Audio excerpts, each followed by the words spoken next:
And a couple of years ago, we were doing two things.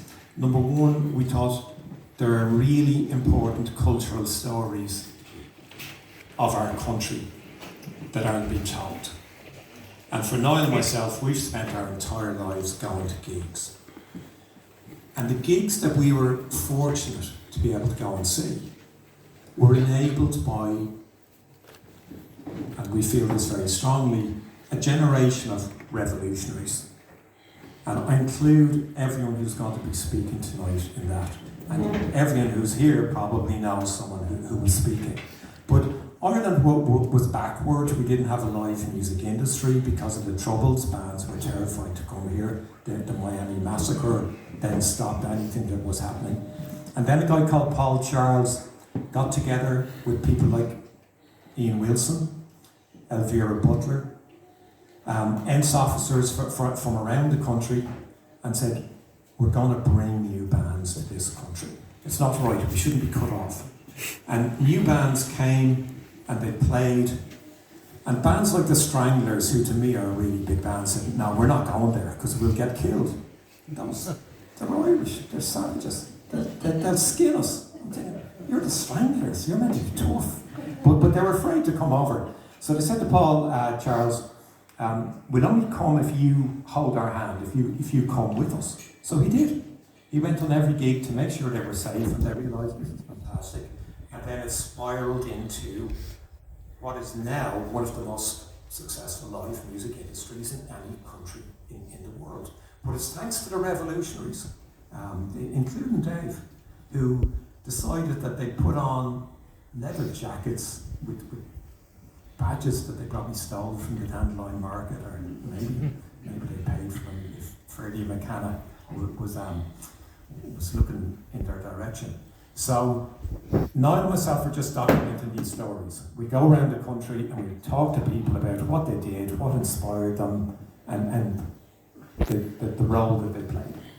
So we do that. We normally do them on a Monday night, and when you know it's difficult talking, to be honest, about Dave, because to me he's a living part of our culture. He's an important part of our culture. So it's upsetting for everyone that he's not with us anymore. But we were approached by Robert and by Phil, and they said, would you do one of these nights to commemorate Dave? And we said, of course we will. But it means it's a Sunday. It's a slightly different one. If you ever come back to any of our other chats, you won't have this audio-visual extravaganza. This is one night only, people. So I just thought that we would start tonight just by, I was thinking of a couple of moments of silence, but this wasn't a man who lived for silence. This was a man who was a party, even if he was sitting at the back of the bus. So I just thought we'd do a round of applause and raise the roof for a really missed part of our culture. So let's give it up.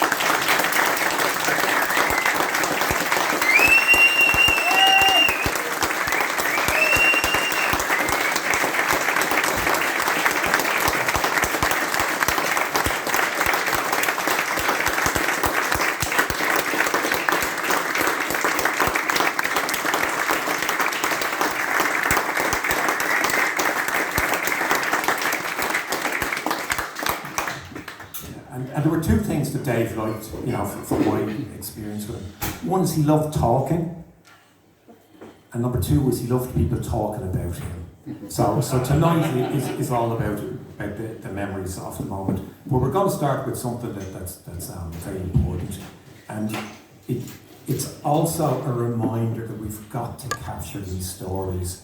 These people's stories are so important. So we're going to start tonight with a film, an interview that Pete did with his uncle, and I was his lecturer at the time, and he said, I want to do like a project, is it okay? And he probably had 6 other ideas before, and it was probably the night before the deadline, if it's the way I remember it. I said, what's your new idea? He said, I want to do it on my uncle. And I thought that sounds like such a crap idea. And I said, well, who's your uncle? I said, I'm in a band. Michael, you wouldn't have heard of them. Think, okay, challenge accepted. And he said to the Vipers. I said, okay, you can do the project for sure. Make sure you get it in. So here I think this is a fantastic piece because it's two human beings talking, and we're going to run this, and then we'll start the chats. So here's Pete's film with the man himself. Well, as we all know, you're well known for being in the Vipers, Boomtown Rats and the likes. Mm-hmm. What was it like getting started in Ireland? Not very easy. I think probably the Rats and the Radiators, well, probably Till Lizzy before them, kicked open a few doors, and then the Rats and the Radiators followed through after that. I used to go and see the Rats in the Moran's Hotel, destroying the place, and I thought, I had been rehearsing with a jazz rock band called No Buckets, like playing 20-minute instrumentals, and then I saw the Rats in Moran's Hotel. I thought, this is more like what I wanted to do, drink rock and roll. I thought that would do for me, and then having seen them, I don't know, 2 or 3 times in Moran's Hotel, I actually saw an ad in the old Evening Press, now defunct, and rang this number, and a voice on the other end said, "Hi, my name's Geldof, I'm not very good at this kind of thing." Not very good at this kind of thing. We're looking for a drummer. Actually, the ad in the Evening Press said white punk on drums wanted for rock band, which was in deference to the Tunes. It's on a band called the Tunes. Had an album called White Punks on Dope or something. So I auditioned for the Rats with 12, 13 other people, 12 other people in those. And I got the audition, and I was rehearsed with them for a couple of months and travelled around with them. And got a phone call. I actually think it was on Mike's birthday, the 17th of December one year. Fuck no, Kelly, their manager, rang me up and said, "How Dave, Simon's decided he's coming back." Apparently he was coming off into a cabaret duet with his girlfriend. My theory is that he found out before me that they were signing a record deal. So the worst thing Faulkner could have said was, "This is ever that we can do for you. Don't hesitate to call." So when that happened, I answered another ad in the paper. Someone wanted to form a band like the Boomtown Rats, so myself and a guy called Paul Boyle formed the Vipers.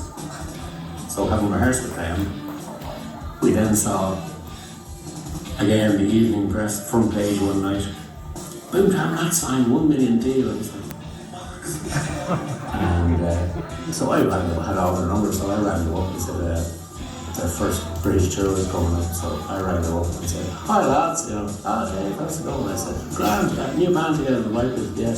Guess who's supporting you on your British tour?" And they said, "Oh, go on."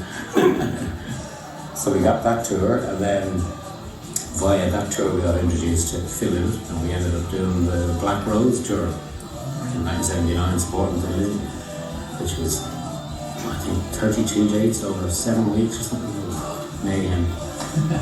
Actually, we were told by, I think it was actually late Phil Shevern, God bless him, they had done a support tour with Lizzy, and we were told, "You're about to meet the biggest bollocks you're ever going to meet in your life," which was Phil. And we turned up late for the first night. I was looking at it in Portsmouth, and their road manager was standing in the car park looking at his watch. Too late with the local band on, and Phil appeared with the ubiquitous large, I think it was Bacardi and Coke. "How are you lads? Bit late?" And the tour manager's name was John Salter, and we go, "Get those fuckers off, the lads are here." And we were like, "Great," but the Lizzy audience was already in, so they had to take their gear off, and we had to set up in front of the partisan Lizzy crowd going, "Sorry." We're like, just be a sec. I think we got bottled off at least once on that tour. After which, and I wish we had let Phil in and said, "What I'll do for you is I'll make a tape saying these are me mates from Dublin. Play day before, I wish we got it recorded. And we said, oh no, we're better than that. We can take it. Yeah. Gobshites. I mean, what would that be worth now? Yeah, Here's my mates from Dublin called the Vipers. But he did all sorts for us. One night he came in, one night he knew we were skint. He said as much to us. He says, they were playing Manchester the next 2 nights. You can stay in my ma's place, I'll check it out. Because Philomena then used to have a hotel or bed and breakfast in Manchester. Yeah. So he got us put up for 2 nights there. I've spoken to her since, and she said, yeah, you and everyone else, anyone who was anyone that Philomena knew stayed in his ma's hotel in Manchester. One night he came into our dressing room and asked for one of our badges. We got badges made up, one of which I had somewhere. And we were like, oh yeah, great, Phil didn't wear one of our badges, fantastic. We didn't mean nothing out. A couple of nights later we turned up somewhere, walked in, and we decided to walk in the front door this night because we were getting fairly well known. So we walked in the front door. We knew all the lads on the busy merchandising staff.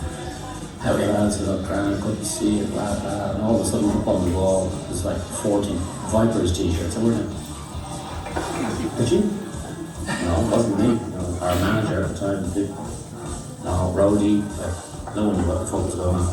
So we went up the dressing room and Liam walks in. You like your new t-shirts, lads? And we're like, this is the biggest bollocks we're ever going to make in our lives. He says, yeah, you can keep it. If you said anything, you can keep the profits. I know you're a big stuff for cash. Sound low, man.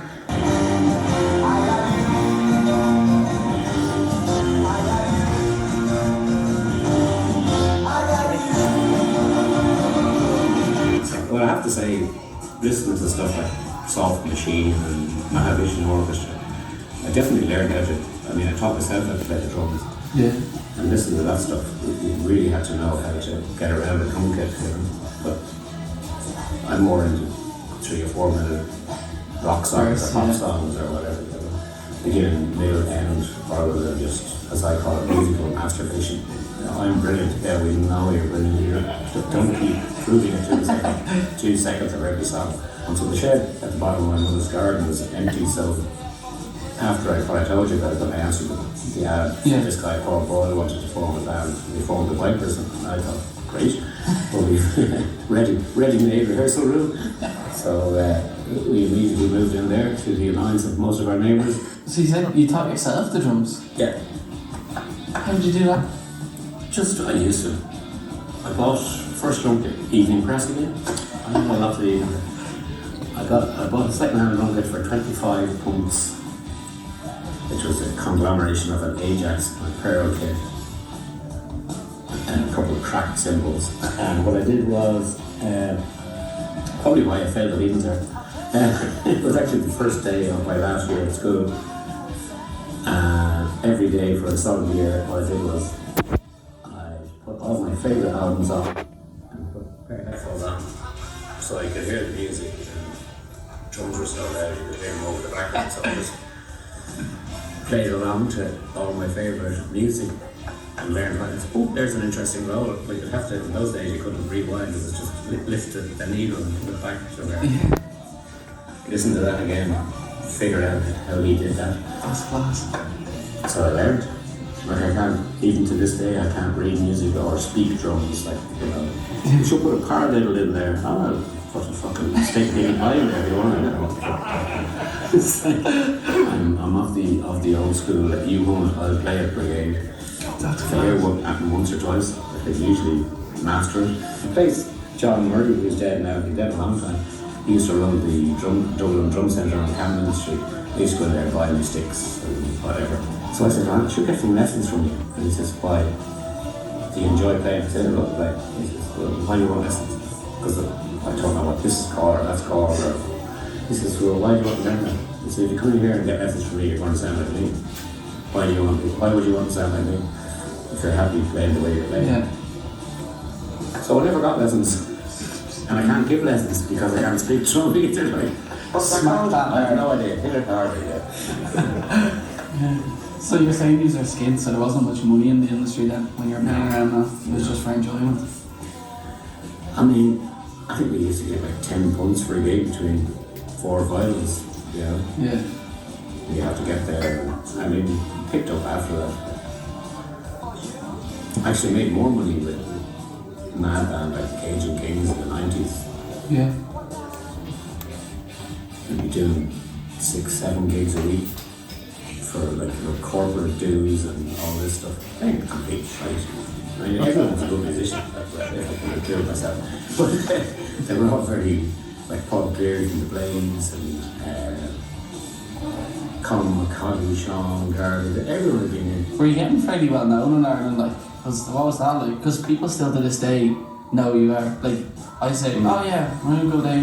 They will know you. They're like, Yeah. did I know, I used to, drummer? like, late 70s, the girl I was with, walking down Grafton Street, and every second person said hello, and she actually said to me, do you know fucking everyone in Dublin? I said, no. You'd be in the papers every other day, you know, for wrecking some place or other. So, no, we did get fairly well known. Sometimes for all the wrong reasons, but we did play music as well, occasionally. Sounds like a fun time to be involved in, anyways. Oh, absolutely. My 21st birthday, I did a gig in, lunchtime gig in Belfield at the UCD. Got arsehole was drunk, did a sound check in McDonald's in town, got drunk again, went back to the gig, can't remember a thing about it. But I just presume it went well. Probably destroyed there as well. So that's kind of the way it went. That's good. Oh, there's a million stories. I'm sure there is a million that can't go on camera as well. Exactly. It's gone well over 5 minutes. Where's the check? I think that's loads. Okay. Thank you for doing that. Thank you very much.